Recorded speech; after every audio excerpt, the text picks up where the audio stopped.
1984 October 31 ఒక మహిళ తన ఇంటి నుంచి బయటకు వస్తుంది. ఆఫీస్కి వెళ్లేందుకు సిద్ధంగా ఉంది.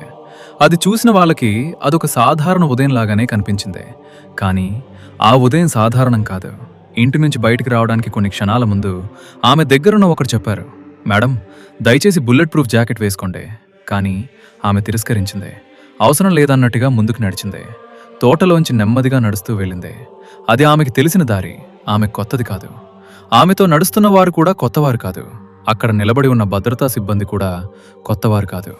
ఏళ్లుగా తనను కాపాడుతున్న వాళ్లే, తనకు తెలిసిన ముఖాలే, తనకు నమ్మకమైన చేతులే. కానీ మరుసటి కొన్ని క్షణాల్లో అదే చేతులు తుపాకీ ట్రిగ్గర్ నొక్కబోతున్నాయి. కేవలం 25 సెకండ్లలో 31 బుల్లెట్లు ఆమె శరీరాన్ని చీల్చబోతున్నాయి. భారతదేశ చరిత్రను ఒక్క ఉదయం లోపలే మార్చబోతున్నాయి. ఇంకా భయంకరమైన విషయం ఏంటంటే, ఈ ప్రమాదం పూర్తిగా అనుకోకుండా జరిగినదా, లేక ఆమెకిదంతా జరగబోతుందని ముందే తెలుసా? ఎందుకంటే ఈ హత్యకు కేవలం 16 గంటల ముందు ఒడిశాలోని భువనేశ్వర్లో పెద్ద సభలో నిలబడి ఆమె దేశానికి కొన్ని మాటలు చెప్పింది. ఆ మాటలు విన్న ప్రజలు వాటిని ఒక రాజకీయ నాయకురాలి శక్తివంతమైన ప్రసంగంగా తీసుకున్నారు. కానీ తర్వాత చూసినప్పుడు అవి ఒక హెచ్చరికలా అనిపించాయి, ఒక చివరి సందేశంలా అనిపించాయి. ఒక నాయకురాలు వేలాది మంది ముందు నిలబడి నేను రేపు ఉండకపోవచ్చు అన్నట్టుగా మాట్లాడితే అది కేవలం మాటేనా, లేక నిజంగా ఆమెకు తన అంతం దగ్గరలోనే ఉందని తెలుసా? ఆమెకు అనుమానం వచ్చిందా, లేక ఖచ్చితంగా తెలుసా? తెలిస్తే ఎందుకు ఆగలేదు? ఎందుకు తన భద్రత పెంచుకోలేదు? ఎందుకు బుల్లెట్ ప్రూఫ్ జాకెట్ ధరించలేదు? ఎందుకు అదే దారిలో నడిచింది? ఎందుకు అదే భద్రతా సిబ్బందిని తన దగ్గర ఉంచింది? ఈ ప్రశ్నలన్నింటికీ సమాధానం వెతకటానికి మనం ఇప్పుడు వెనక్కి వెళ్ళాలి. భారతదేశపు తొలి మహిళా ప్రధానమంత్రి, లక్షలాది మంది అభిమానించిన నాయకురాలు, కొంతమందికి ధైర్యానికి ప్రతీక, మరికొందరికి కఠిన నిర్ణయాల చిహ్నం. ప్రియదర్శిని ఇందిరాగాంధీ. ఆమె చివరి 24 గంటలు కేవలం ఒక హత్య కథ కాదు.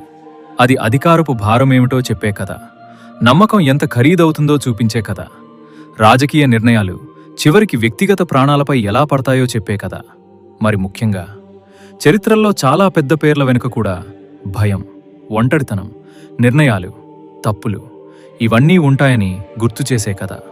ఇది ఇందిరాగాంధీ జీవితంలోని చివరి 24 గంటల కథ. ఆమె చివరి నడక కథ. ఆమె చివరి మాటల కథ.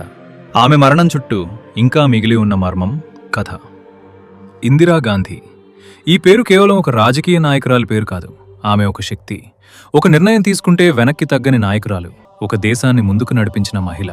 ఆమెను లక్షలాది మంది ప్రేమించారు, మరికొందరు ఆమెను గౌరవించారు. కానీ కొంతమంది మాత్రం ఆమెను ద్వేషించారు, అంతగా ద్వేషించారు. అవకాశం దొరికితే ఆమెను చంపడానికి కూడా వెనుకాడని స్థాయిలో. ఇలాంటి పరిస్థితుల్లోనే 1984 అక్టోబర్ 30 సాయంత్రం ఒడిశాలోని భువనేశ్వర్లో ఒక భారీ రాజకీయ సభ జరిగింది. ఆ సభకు వేలాది మంది వచ్చారు. చుట్టూ చూసినా జనమే కనిపించింది. అందరూ ఒకరినే చూడటానికి వచ్చారు, ఇందిరాగాంధీ. ఆమె వేదికపైకి నడిచి వచ్చింది. ప్రజల హర్షధ్వానాలు, చప్పట్లు, శబ్దమంతా ఒక్కసారిగా పెరిగిపోయింది. ఆమె మైక్ దగ్గర నిలబడి మాట్లాడడం ప్రారంభించింది. మొదట ఇది ఒక సాధారణ రాజకీయ ప్రసంగంలా అనిపించింది. కానీ కొన్ని క్షణాల తర్వాత ఆమె మాటలు మారడం ప్రారంభమైంది. ఆమె ఇలా చెప్పింది, నేను ఈరోజు ఇక్కడ ఉన్నాను, కానీ రేపు నేను ఉండకపోవచ్చు. అంతేకాదు, ఆమె చెప్పింది, నన్ను చంపడానికి ఇప్పటికే చాలా ప్రయత్నాలు జరిగాయి. నన్ను దాడి చేశారు. ఎన్ని విధాలుగా అయినా ప్రయత్నించారు. ప్రజలు వినిపించుకున్నారు.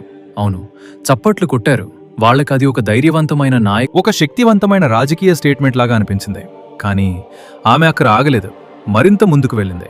నేను నా జీవితాన్ని ప్రజల కోసం గడిపాను, నా చివరి శ్వాస వరకు సేవ చేస్తాను అని చెప్పి ఆమె ఒక మాట చెప్పింది. ఆ మాట ఇప్పటికీ చరిత్రలో నిలిచిపోయింది. నేను చనిపోయిన తర్వాత నా రక్తం ప్రతి చుక్క ఈ దేశాన్ని ఇంకా బలంగా చేస్తుంది. ప్రజలు మళ్లీ చప్పట్లు కొట్టారు. వాళ్ళకదొక ప్రేరణగా అనిపించింది. కానీ ఆ క్షణంలో ఎవ్వరూ గ్రహించలేదు.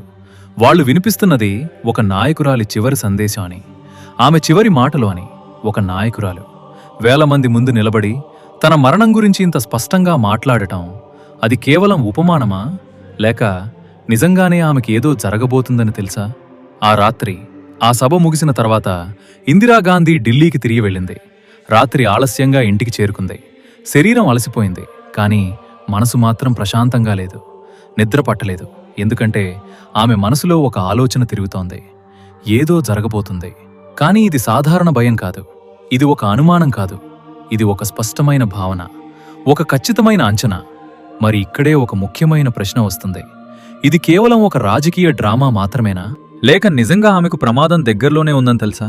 ఎందుకంటే ఆ ప్రసంగం ఒక్కటే కాదు, ఆమె మరణం తర్వాత ఆమె రాసిన ఒక హస్తప్రతి కూడా బయటపడింది.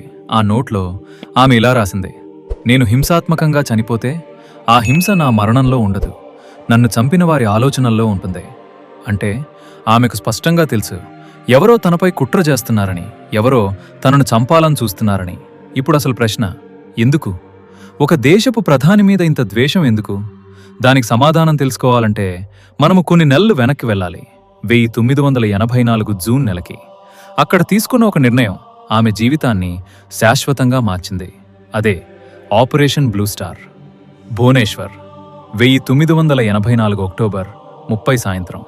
ఆ సభలో మాట్లాడిన మాటలు ఇందిరాగాంధీ జీవితంలో చివరి పబ్లిక్ స్పీచ్ అవుతాయని అక్కడున్న ఎవరికీ తెలీదు. ఆమె వేదికపై నిలబడి చుట్టూ వేలాది మంది చూస్తూ ఉండగా ఒక నాయకురాలిగా కాకుండా ఏదో చెప్పాలి అనుకునే వ్యాలీ అనుకునే వ్యక్తిలా మాట్లాడింది. నన్ను చంపడానికి చాలా ప్రయత్నాలు జరిగాయి అని ఆమె నెమ్మదిగా చెప్పింది.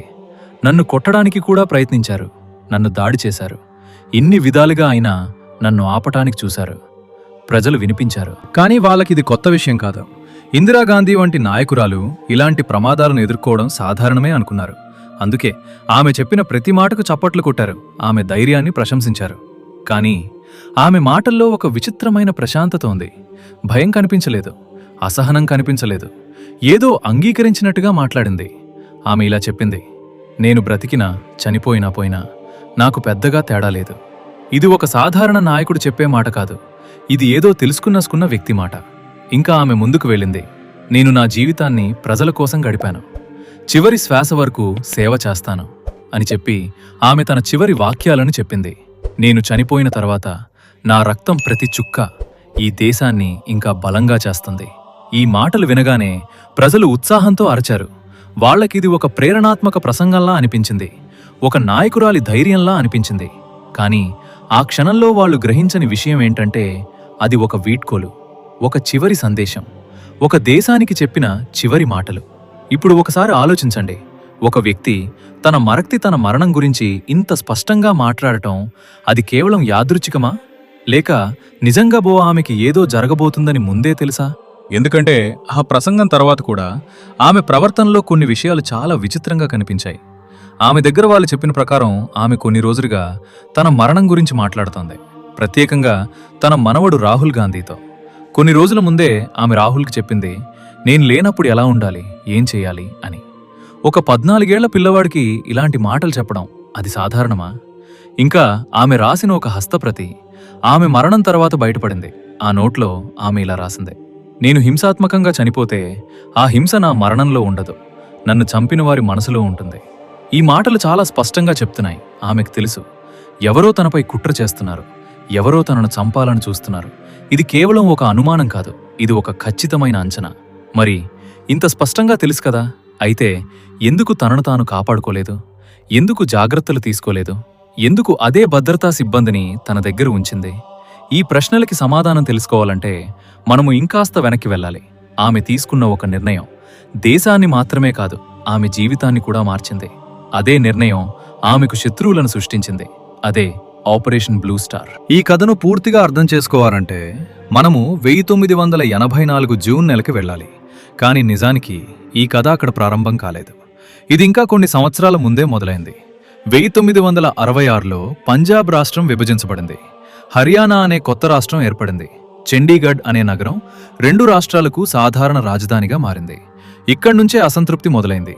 పంజాబ్లోని చాలా సిక్కు నాయకులు అనుకున్నారు, మా రాష్ట్రం చాలా కోల్పోయింది, మాకు రావాల్సిన హక్కులు ఇవ్వటం లేదు. అందుకే వాళ్లు కొన్ని డిమాండ్లు పెట్టారు. చండీగఢ్ పూర్తిగా పంజాబ్కే ఇవ్వాలి, నదుల నీటిలో పంజాబ్కు సరైన వాటా ఇవ్వాలి, సిక్కులకు సైన్యం ప్రభుత్వంలో ఎక్కువ ప్రాతినిధ్యం ఇవ్వాలి. కానీ కేంద్ర ప్రభుత్వం ఈ డిమాండ్లను అంగీకరించలేదు. అలా నెమ్మదిగా ఆ అసంతృప్తి కోపంగా మారింది. ఆ కోపం కొన్ని ప్రాంతాల్లో తీవ్రతరమైంది. అప్పుడే ఒక వ్యక్తి ఎదిగాడు, జర్నైల్ సింగ్ భింద్రన్వాలే. ఆయన సిక్కుల హక్కుల గురించి మాట్లాడటం ప్రారంభించాడు. పంజాబ్పై జరుగుతున్న అన్యాయాన్ని ప్రశ్నించాడు. యువతలో ఆయన మాటలు చాలా వేగంగా పాపులర్ అయ్యాయి. ముఖ్యంగా 1982కి వచ్చేసరికి పరిస్థితి చాలా టెన్షన్గా మారింది. ఆయన అనుచరులపై అరెస్టులు మొదలయ్యాయి. అప్పుడు తన భద్రత కోసం భింద్రన్వాలే ఒక పెద్ద నిర్ణయం తీసుకున్నాడు. అమృత్సర్లోని సిక్కుల పవిత్రమైన స్థలం స్వర్ణ మందిరం గోల్డెన్ టెంపుల్లోకి వెళ్ళిపోయాడు. ప్రతిరోజు వేలాది మంది వచ్చే ఆ ఆలయం క్రమంగా ఒక కోటలా మారింది. అక్కడ్నుంచి ఒక వేరు దేశం కోసం ఉద్యమం మొదలైంది, ఖలిస్తాన్. ఇప్పుడు ఇందిరాగాంధీ ముందున్న పరిస్థితి చాలా క్లిష్టంగా మారింది. ఒకవైపు దేశంలో హింస పెరుగుతోంది, మరోవైపు సిక్కుల పవిత్ర స్థలంలో సాయుధ కార్యకలాపాలు జరుగుతున్నాయి. ఆమె ఏం చేసినా ఏదో ఒక వర్గం బాధపడుతుంది. ఏం చేయకపోతే దేశం విభజన దిశగా వెళ్లే ప్రమాదం ఉంది. చేస్తే సిక్కుల భావోద్వేగాలు దెబ్బతింటాయి. ఇలాంటి పరిస్థితిలో ఆమె ఒక కఠిన నిర్ణయం తీసుకుంది. 1984 జూన్లో ఆపరేషన్ బ్లూ స్టార్ ప్రారంభమైంది. సైన్యాన్ని గోల్డెన్ టెంపుల్ లోపలికి పంపింది. కానీ ఇక్కడే పెద్ద సమస్య జరిగింది. ఆపరేషన్ జరిగిన తేదీలు జూన్ 3 నుండి జూన్ 6 వరకు. అవి సాధారణ రోజులు కావు. ఆ రోజుల్లో గురు అర్జున్ దేవ్ జయంతి జరుపుకుంటారు. ప్రతి సంవత్సరం వేలాది మంది భక్తులు అక్కడికి వస్తారు. అదే సంవత్సరం కూడా అందరికీ తెలియకుండా వేలాది మంది ఆలయంలో ఉన్నారు. పురుషులు, మహిళలు, పిల్లలు అందరూ. అలాంటి సమయంలో సైన్యం ట్యాంకులు, హెలికాప్టర్లు తీసుకుని లోపలికి వెళ్ళింది. అక్కడ జరిగినది ఒక యుద్ధంలా మారింది. అధికారికంగా చెప్పిన సంఖ్య కొన్ని వందల మంది మాత్రమే చనిపోయారని. కానీ ఇతర నివేదికలు చెప్తున్నాయి వేలల్లో మరణాలు జరిగాయని. కొంతమంది అంచనా ప్రకారం 5,000 నుంచి 7,000 వరకు కూడా ఉండొచ్చు అని. ఆ రోజు సిక్కుల ప్రపంచానికి ఇది కేవలం ఒక ఆపరేషన్ కాదు, ఇది వారి విశ్వాసంపై దాడిగా అనిపించింది, వారి గౌరవంపై దెబ్బగా అనిపించింది. ఆ తర్వాతి రోజుల్లో పంజాబ్ మొత్తం ఉద్రిక్తంగా మారింది. భారత సైన్యంలో ఉన్న సిక్కు సైనికులు కూడా తిరుగుబాటు చేశారు. ప్రపంచవ్యాప్తంగా సిక్కులు నిరసనలు తెలిపారు. ఇప్పటి వరకు దేశాన్ని నమ్మిన వాళ్లే ప్రశ్నలు వేయడం ప్రారంభించారు. ఇందిరాగాంధీ చుట్టూ ఉన్నవాళ్లు ఆమెకు ఒక ముఖ్యమైన హెచ్చరిక ఇచ్చారు. సిక్కు గార్డులను వెంటనే మార్చండి, ఇది చాలా ప్రమాదకరం. కానీ ఆమె నిరాకరించింది. అంతేకాదు, ఒక ప్రత్యేక గార్డ్ బియన్ సింగ్ ఏళ్లుగా ఆమె భద్రతలో ఉన్న వ్యక్తి. ఆపరేషన్ తర్వాత తాత్కాలికంగా అతన్ని తొలగించారు. కానీ ఇందిరాగాంధీ స్వయంగా చెప్పి మళ్లీ అతన్ని తన భద్రతలోకి తీసుకుంది. ఇది చాలా మందికి అర్థం కాలేదు. ఇంకా ఆమెకు మరోసారి చెప్పారు, కనీసం బుల్లెట్ ప్రూఫ్ జాకెట్ వేసుకోండి. కానీ ఆమె దాన్ని కూడా తిరస్కరించింది. బయటి వాళ్ళకి ఇది ఒక నిర్లక్ష్యంలా కనిపించొచ్చు, కొంతమందికి ఇది ఆత్మహత్యలా కూడా అనిపించొచ్చు. కానీ ఇది అంత సింపుల్ కాదు. ఇది ఒక భావోద్వేగ నిర్ణయం కాదు, ఇది ఒక లెక్కగట్టి తీసుకున్న రాజకీయ నిర్ణయం. ఎందుకంటే ఆమెకు ఒక విషయం స్పష్టంగా తెలుసు, నేను సిక్కుగాడులను తీసేస్తే దేశానికి ఒక సందేశం వెళ్తుంది, ప్రధాని కూడా సిక్కులను నమ్మడం లేదు అని. అది దేశ ఐక్యతను దెబ్బతీస్తుంది. ఆమె బుల్లెట్ ప్రూఫ్ జాకెట్ వేసుకుంటే అది భయం చూపించినట్టు అవుతుంది. అది కూడా తప్పు సందేశం. అందుకే ఆమె ఒక నిర్ణయం తీసుకుంది. తన ప్రాణం కంటే తన ఇమేజ్ ముఖ్యం, తన భద్రత కంటే దేశ ఐక్యత ముఖ్యం. ఈ నిర్ణయం ఆమె జీవితంలో చివరి నిర్ణయంగా మారబోతుందని అప్పుడు ఎవరికీ తెలీదు. ఇప్పుడు ఆ నిర్ణయం తీసుకున్న కొన్ని నెలల తర్వాత మనం మళ్లీ 1984 అక్టోబర్ 31 ఉదయానికి వస్తాం. ఆమె జీవితంలోని చివరి ఉదయం ఎలా ప్రారంభమైంది? 1984 అక్టోబర్ 31 ఉదయం ఇందిరాగాంధీ ఎప్పట్లాగే తెల్లవారగానే లేచింది. సుమారు ఉదయం 6 గంటల సమయంలో. ఆమె రోజు సాధారణంగా మొదలైంది. ఏ ప్రత్యేకం లేదు అనిపించింది. ఆమె తన 2 మనవళ్లు రాహుల్ గాంధీ, ప్రియాంక గాంధీతో కలిసి అల్పాహారం చేసింది. అది కూడా సాధారణ కుటుంబ క్షణంలా కనిపించింది. కానీ ఆ క్షణాల్లోనే ఏదో అసాధారణం జరిగింది. కొన్ని సంవత్సరాల తర్వాత ప్రియాంక గాంధీ ఒక విషయం గుర్తు చేసుకుంది. ఆమె చెప్పింది, ఆ ఉదయం నానమ్మ నన్ను చాలా గట్టిగా హత్తుకుంది, సాధారణం కంటే ఎక్కువసేపు. అది ఒక సాధారణ హగ్ కాదు, విడిపోవడానికి ముందు ఇచ్చే హగ్లా అనిపించింది. అక్కడితో ఆగలేదు. ఇందిరాగాంధీ రాహుల్ గాంధీని పక్కకు తీసుకెళ్ళింది. అతనికి నెమ్మదిగా చెప్పింది, నాకేదైనా జరిగితే నువ్వు బాధపడదు, బలంగా ఉండాలి. ఒక 14 ఏళ్ల పిల్లవాడికి ఇలాంటి మాటలు చెప్పడం ఇది మొదటిసారి కాదు. కొన్ని రోజుల ముందే ఆమె అతనితో తన మరణం గురించి మాట్లాడింది. తన అంత్యక్రియల గురించి కూడా వివరించింది. ఒక చిన్నపిల్లను తన మరణానికి సిద్ధం చేస్తున్నట్టుంది. ఇది కేవలం ఒక అనుమానం కాదు, ఇదొక స్పష్టమైన సిద్ధత. ఆ తర్వాత పిల్లలు స్కూల్కి వెళ్ళిపోయారు. ఇందిరాగాంధీ తన రోజు పనులకు సిద్ధమవడం ప్రారంభించింది. ఆమె మేకప్ ఆర్టిస్ట్ వచ్చి ఆమె జుట్టు సరిచేశాడు. ఆమె ఒక ఇంటర్వ్యూకి సిద్ధమవుతోంది. బ్రిటిష్ రచయిత, నటుడు పీటర్ ఉస్టినోవ్తో. ఉదయం 8 గంటల సమయంలో ఆమె వ్యక్తిగత కార్యదర్శి ఆర్కే ధవన్ వచ్చాడు. ఏళ్లుగా ఆమెతో పనిచేస్తున్న వ్యక్తి. ఆమె అతనికి ఆ రోజు ప్లాన్ చెప్పడం ప్రారంభించింది, చాలా డీటెయిల్స్తో. రాష్ట్రపతి జైల్ సింగ్ రానున్నారు, అన్ని ఏర్పాట్లు సరిగ్గా ఉండాలి. సాయంత్రం ప్రిన్సెస్ యాన్ డిన్నర్కు వస్తున్నారు. టైమింగ్ క్లాష్ కాకుండా చూసుకోవాలి. ఆమె ప్రతి చిన్న విషయం మీద కూడా దృష్టి పెట్టింది. సాధారణంగా ఉండేలా, శాంతంగా, పద్ధతిగా అన్నీ ప్లాన్ చేసింది. ఆ రోజు సాయంత్రం జరిగే ఒక డిన్నర్ పార్టీ గురించి కూడా ఆలోచిస్తోంది. కానీ ఆ డిన్నర్ ఎప్పటికీ జరగదు. ఇది ఆమె జీవితంలో చివరి రోజు అని ఆ సమయంలో ఎవరికీ తెలీదు. ఉదయం 9 గంటల సమయానికి ఇందిరాగాంధీ సిద్ధమైంది. ఆమె ఒక ఆరెంజ్ రంగు చీర ధరించింది, బ్లాక్ బోర్డర్తో. చేతిలో ఒక ఎరుపు రంగు బ్యాగ్. ఆమె తన నివాసం నుంచి ఆఫీస్కి నడవడం ప్రారంభించింది. అది పెద్ద దూరం కాదు, కేవలం 50 మీటర్లు మాత్రమే. తోటలోంచి వెళ్లే చిన్నదారి. ఆమెతో పాటు ఆర్కే ధవన్ నడుస్తున్నాడు. ఒక కానిస్టేబుల్ గొడుగు పట్టుకుని ఉంది. ఆమె మేకప్ పాడవకుండా చూసుకుంటూ. వెనక ఇంకా 2 సిబ్బంది. అందరూ కలిసి నెమ్మదిగా ముందుకు నడుస్తున్నారు. అదే సమయంలో పీటర్ ఉస్టినో ఆఫీస్ దగ్గర ఎదురుచూస్తున్నాడు, ఇంటర్వ్యూ కోసం. మధ్యలో ఒక చిన్న విషయం జరిగింది. ఒక సర్వర్ టీషర్ట్ తీసుకుని వెళ్తున్నాడు. ఇందిరాగాంధీ చూసి ఆపింది. ఆమె అడిగింది, ఇది సరిపోదు, నా ప్రత్యేక టీషర్ట్ తీసుకురండి. చివరి కొన్ని నిమిషాల్లో కూడా ఆమె ఒక చిన్న విషయాన్ని గమనించింది. అదామె స్వభావం. ప్రతి చిన్న డీటెయిల్ మీద దృష్టి పెట్టే వ్యక్తి. చివరి క్షణాల్లో కూడా ఆమె అదే విధంగా ఉంది, శాంతంగా, నియంత్రణలో, ప్రధానమంత్రిలా. అలా నడుస్తూ ఆమె ఒక చిన్న గేట్ దగ్గరికి వచ్చింది. అది ఆమె ఇంటిని ఆఫీస్తో కలిపే గేట్. అక్కడ 2 గార్డులు నిలబడున్నారు, బిఎన్ సింగ్ మరియు సత్వంత్ సింగ్. బిఎన్ సింగ్ ఆమెకి చాలా కాలంగా తెలిసిన వ్యక్తి, ఆమె నమ్మిన వ్యక్తి, ఆమె స్వయంగా తిరిగి తన భద్రతలోకి తీసుకున్న వ్యక్తి. ఆమె వారిని చూసి ఎప్పట్లాగే నవ్వింది, చేతులు జోడించి నమస్తే చెప్పింది. అదామె అలవాటు, ప్రతిరోజూ చేసే విధంగా. బిఎన్ సింగ్ ముందుకు అడుగు వేశాడు, సల్యూట్ చేయడానికి వస్తున్నట్టుగా. అదే క్షణంలో గడియారం 9 గంటల 20 నిమిషాలు చూపించింది. మరి తర్వాత ఏమైంది? అది భారత చరిత్రలో అత్యంత షాకింగ్ క్షణాల్లో ఒకటి. ఉదయం 9 గంటల 20 నిమిషాలు. ఆ చిన్న గేట్ దగ్గర అన్నీ కేవలం కొన్ని క్షణాల్లో మారిపోయాయి. బిఎన్ సింగ్ సల్యూట్ చేయడానికి ముందుకు వచ్చినట్టే కనిపించాడు. అదేలా అతను ఎన్నోసార్లు చేశాడు, ఏళ్లుగా. ఆమె ముందు నిలబడి సల్యూట్ చేసిన విధంగానే. కానీ ఈసారి అది సల్యూట్ కాదు. ఒక్కసారిగా అతను తన పాయింట్ .38 రివాల్వర్ బయటికి తీశాడు. 3 అడుగుల దూరం నుంచే సూటిగా కాల్పులు జరిపాడు. మొదటి 3 బుల్లెట్లు నేరుగా ఇందిరాగాంధీ కడుపులోకి దూసుకెళ్లాయి. ఆమె వెంటనే నేలపై కూలిపోయింది. అది ఒక షాక్, ఎవరూ ఊహించని క్షణం. కానీ అది ముగింపు కాదు, ఇంకా మొదలే. ఆమె నేలపై పడిపోయిన వెంటనే మరో గార్డు సత్వంత్ సింగ్ ముందుకొచ్చాడు. అతని చేతిలో ఒక స్టెర్లింగ్ సబ్మెషిన్ గన్, ఆటోమేటిక్ ఆయుధం. అతను ఒక్కసారిగా ట్రిగ్గర్ నొక్కాడు. ఆ గన్లో ఉన్న మొత్తం మ్యాగజైన్ ఆమెపై ఖాళీ అయ్యే వరకు కాల్పులు కొనసాగించాడు. ఆమె ఇప్పటికే నేలపై పడిపోయి ఉన్నప్పటికీ కాల్పులు ఆగలేదు. కేవలం 25 సెకండ్లు అంతే. ఆ 25 సెకండ్లలో 30లో 31 బుల్లెట్లు ఆమె శరీరాన్ని చీల్చేశాయి. ఆమె జీవితం ముగిసింది. భారతదేశ చరిత్రలో ఒక పెద్ద అధ్యాయం అక్కడే ముగిసింది. అదే సమయంలో అదే ప్రదేశం దగ్గర ఉన్న పీటర్ ఉస్టినో ఈ శబ్దాలు విన్నాడు. మొదట అతనికిది పటాకుల శబ్దంలా అనిపించింది. ఏదో వేడుక జరుగుతోందేమో అనుకున్నాడు. కానీ కొన్ని క్షణాల్లోనే అది కాల్పులు అని అర్థమైంది. అక్కడ ఏం జరిగిందో గ్రహించాడు. తర్వాత వచ్చిన వైద్య నివేదికలు చెబుతున్నాయి, 31 బుల్లెట్లలో 30 బుల్లెట్లు ఆమె శరీరాన్ని తాకాయి. 23 బుల్లెట్లు ఆమె శరీరాన్ని పూర్తిగా దాటి వెళ్లాయి. మిగతా 7 ఆమె శరీరంలోనే ఆగిపోయాయి. అంత భయంకరంగా, అంత దగ్గరగర నుంచి కాల్పులు జరిగాయి. కాల్పులు ఆగిన వెంటనే బిఎన్ సింగ్ తన గన్ను వదిలేశాడు. అతను అన్నాడు, నేను చెయ్యాల్సింది చేశాను, ఇప్పుడు మీరు చెయ్యాల్సింది చెయ్యండి. అక్కడికి వెంటనే ఇతర భద్రతా సిబ్బంది చేరుకున్నారు.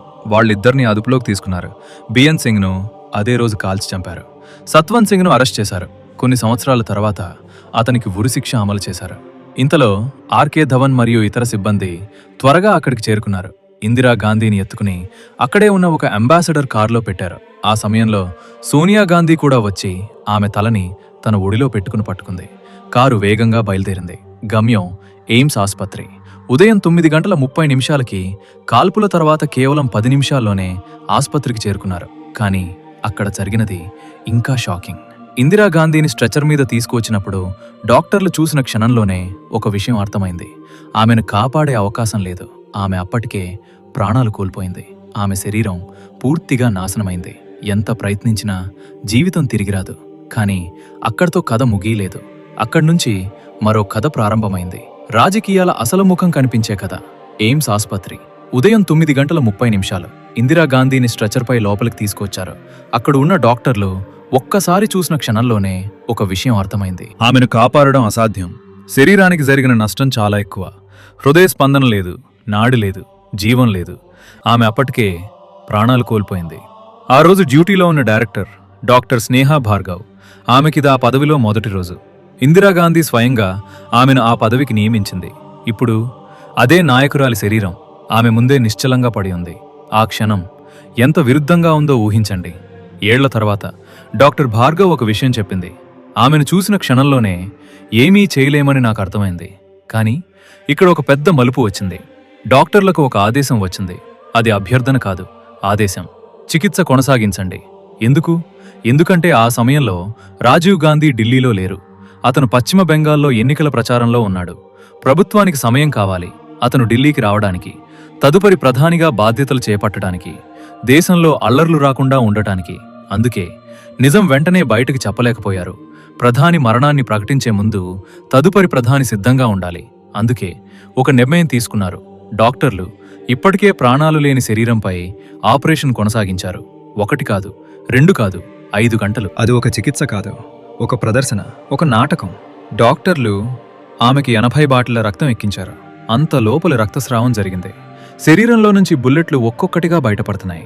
ఆపరేషన్ థియేటర్ నేలపై లోహ శబ్దంతో పడుతున్నాయి. డాక్టర్లు రక్తంలో తడిసి 3 సార్లు దుస్తులు మార్చుకోవాల్సి వచ్చింది. అంత భయంకరంగా పరిస్థితి ఉంది. చివరికి మధ్యాహ్నం 2:20 ఇందిరాగాంధీ అధికారికంగా మరణించిందని ప్రకటించారు. కాల్పుల తర్వాత సరిగ్గా 5 గంటల తర్వాత. కానీ ప్రపంచం అప్పటికే ఈ వార్త తెలుసుకుంది. ఉదయం 10 గంటలకే బీబీసీ ఈ వార్త ప్రసారం చేసింది. ఆ తర్వాత ఇతర దేశాల మీడియా కూడా చెప్పింది. కానీ భారతదేశంలో మాత్రం ప్రజలకు తెలియలేదు. దూరదర్శన్ సాయంత్రం 6:10 మాత్రమే ఈ వార్త ప్రకటించింది. అంటే సుమారు 8 గంటల ఆలస్యం. ఎందుకంటే సాయంత్రం 6:30 కేవలం 20 నిమిషాల తర్వాత రాజీవ్ గాంధీ భారతదేశపు కొత్త ప్రధానిగా ప్రమాణం చేశాడు. ప్రభుత్వం ఒక విషయం నిర్ణయించింది. దేశంలో స్థిరత్వం ముఖ్యం, నిజం కంటే ముందు. కానీ ఈ జాగ్రత్తలు తీసుకున్నా దేశంలో అల్లర్లు ఆగలేదు. అదే రాత్రి ఢిల్లీ మంటల్లో కాలిపోయింది. సిక్కు సమాజంపై దాడులు ప్రారంభమయ్యాయి. గుంపులు ఇళ్లకు వెళ్లి మనుషులను బయటికి లాగి జీవంగా కాల్చేశాడు, కుట్టి చంపారు. పిల్లలు, మహిళలు, వృద్ధులు ఎవరినీ వదిలిపెట్టలేదు. 3 రోజుల్లో ఢిల్లీలోనే 3000 మందికి పైగా సిక్కులు చనిపోయారు. కొన్ని అంచనాల ప్రకారం ఇంకా ఎక్కువ కూడా ఉండొచ్చు. ఇది యాదృచ్ఛిక కోపం కాదు, ఇది ప్రణాళికాబద్ధమైన హింస. మనుషుల మీద మనుషులే చేసిన అత్యంత క్రూరమైన దాడి. వేలాది మంది తమ ఇళ్లను వదిలి పారిపోయారు. ఢిల్లీ ఒక భయనగరంగా మారిపోయింది. ఒకరోజు ముందు ఇందిరాగాంధీ చెప్పింది, నా రక్తం ప్రతి చుక్క దేశాన్ని బలంగా చేస్తుంది. కాని ఆమె మరణం తర్వాత ఆ రక్తం దేశాన్ని కలపలేదు, దేశాన్ని విడగొట్టింది. ఇప్పటికీ పూర్తిగా మానని గాయాలను వదిలింది. ఇప్పుడొక చివరి ప్రశ్న మిగిలింది. ఆమె చివరి 24 గంటల్లో ఆమె మనసులో అసలు ఏమీ నడిచింది? ఆమె నిజంగా ఏమీ ఆలోచించింది? ఎందుకు ఆమె ఆ నిర్ణయాలు తీసుకుంది? ఇప్పుడు ఈ కథలో చివరి ప్రశ్న దగ్గరకు వస్తాం. ఆమె చివరి 24 గంటల్లో ఇందిరాగాంధీ మనసులో అసలు ఏమీ నడిచింది? ఆమెకు నిజంగా ముందే తెలుసా? లేక ఆమె కేవలం తన బాధ్యతను చివరి వరకు పూర్తి చేయాలనుకున్నదా? ఇది ఖచ్చితంగా ఎవరూ చెప్పలేరు. కానీ ఒక విషయం మాత్రం స్పష్టం. ఆమె తీసుకున్న నిర్ణయాలు యాదృచ్ఛికం కాదు. ప్రతి ఒక్కటి ఆలోచించి తీసుకున్న నిర్ణయం. ఆమె సిక్కుగాడులను తొలగించలేదు, ఎందుకంటే ప్రధాని కూడా సిక్కులను నమ్మడం లేదు అనే సందేశం దేశానికి వెళ్ళకూడదని అనుకుంది. ఆమె బుల్లెట్ ప్రూఫ్ జాకెట్ వేసుకోలేదు, ఎందుకంటే అది భయాన్ని చూపించినట్టవుతుందని భావించింది. ఆమెకొక నమ్మకం ఉంది, దేశ ఐక్యత నా వ్యక్తిగత భద్రత కంటే ముఖ్యమైనది. అందుకే ఆమె ఒక లెక్కగట్టింది. తన ప్రాణం ఒకవైపు, తన ప్రతిష్ట, దేశం మీద ప్రభావం మరోవైపు. ఆమె ఎంచుకున్నది తన ప్రతిష్ట, తన సిద్ధాంతం, తన పాత్ర. అది సరైన నిర్ణయమా, తప్ప? అది ఇప్పటికీ చర్చలోనే ఉంది. కానీ ఆమె దాన్ని చివరి వరకు నిలబెట్టుకుంది. ఇందిరాగాంధీ ఒక సరళమైన నాయకురాలు కాదు, ఆమె ఒక విరుద్ధాల కలయిక. దేశాన్ని ఒకటిగా ఉంచిన మహిళగా కూడా గుర్తుంచుకుంటారు. అదే సమయంలో ఆమె తీసుకున్న కొన్ని నిర్ణయాలు దేశాన్ని విభజించాయని కూడా విమర్శిస్తారు. ఎమర్జెన్సీ, సెన్సార్, అరెస్టులు, ఇవి అన్నీ ఆమెపై ఉన్న విమర్శలు. కానీ ఆమె చేసిన పనులను కూడా విస్మరించలేం. భారతదేశాన్ని అణుశక్తిగా మార్చింది. 1971 యుద్ధంలో పాకిస్తాన్పై విజయం సాధించి బంగ్లాదేశ్ ఏర్పాటుకు కారణమైంది. గ్రీన్ రివల్యూషన్కు మద్దతు ఇచ్చి ఆహార కొరతను తగ్గించింది. ప్రపంచానికి ఒక మహిళ కూడా పెద్ద దేశాన్ని నడిపించగలదని చూపించింది. ఆమె పరిపూర్ణం కాదు, కానీ ఆమె భయపడలేదు. అందుకే ఆమెను కొందరు ప్రేమించారు, మరికొందరు ద్వేషించారు. కానీ ఆమెను ఎవరూ పట్టించుకోకుండా ఉండలేకపోయారు. ఇందిరాగాంధీ ఒక వ్యక్తి మాత్రమే కాదు, ఒక కాలం, ఒక అధ్యాయం, ఒక జ్ఞాపకం. ఆమె కథ మనకు ఒక విషయం నేర్పుతుంది. చరిత్రలో హీరోలు, విలన్స్ అనేవి సింపుల్గా ఉండవు. అవి మనుషులు, పెద్ద నిర్ణయాలు తీసుకునే మనుషులు, తప్పులు చేసే మనుషులు, అవి తీసుకున్న నిర్ణయాల ఫలితాలను తమ జీవితంతోనే చెల్లించే మనుషులు. ఇందిరాగాంధీ చివరి 24 గంటలు కేవలం ఒక హత్య కథ కాదు. అది ఒక నాయకురాలి బాధ్యత ఎంత భారంగా ఉంటుందో చెప్పే కథ. ఒక నిర్ణయం ఎంత పెద్ద పరిణామాలకు దారితీస్తుందో చెప్పే కథ. మరియు చివరి క్షణం వరకు తన పాత్ర నుంచి వెనక్కి తగ్గని ఒక మహిళ కథ. అందుకే ఇప్పటికీ ఇందిరాగాంధీ పేరు భారత చరిత్రలో ఒక చెరగని ముద్రగా ఉంటుంది, మర్చిపోలేని కథగా ఉంటుంది. ఇది ఆమె చివరి 24 గంటల కథ. మరి మీ అభిప్రాయం ఏమిటి? ఆమె తీసుకున్న నిర్ణయాలు సరైనవేనా, లేక వేరేలా ఉండాల్సిందా? మీ ఒపీనియన్ కామెంట్స్లో తప్పకుండా చెప్పండి. నేను మీ అందరి కమెంట్స్ చూస్తాను. ఈ వీడియో నచ్చితే లైక్ చేయండి, షేర్ చేయండి. ఇంకా ఇలాంటి రియల్ స్టోరీస్ కోసం సబ్స్క్రైబ్ చేయండి. మళ్ళీ ఇంకో ఇంట్రెస్టింగ్ వీడియోతో కలుద్దాం. Until then, stay curious, stay connected. Thank you. Love you all.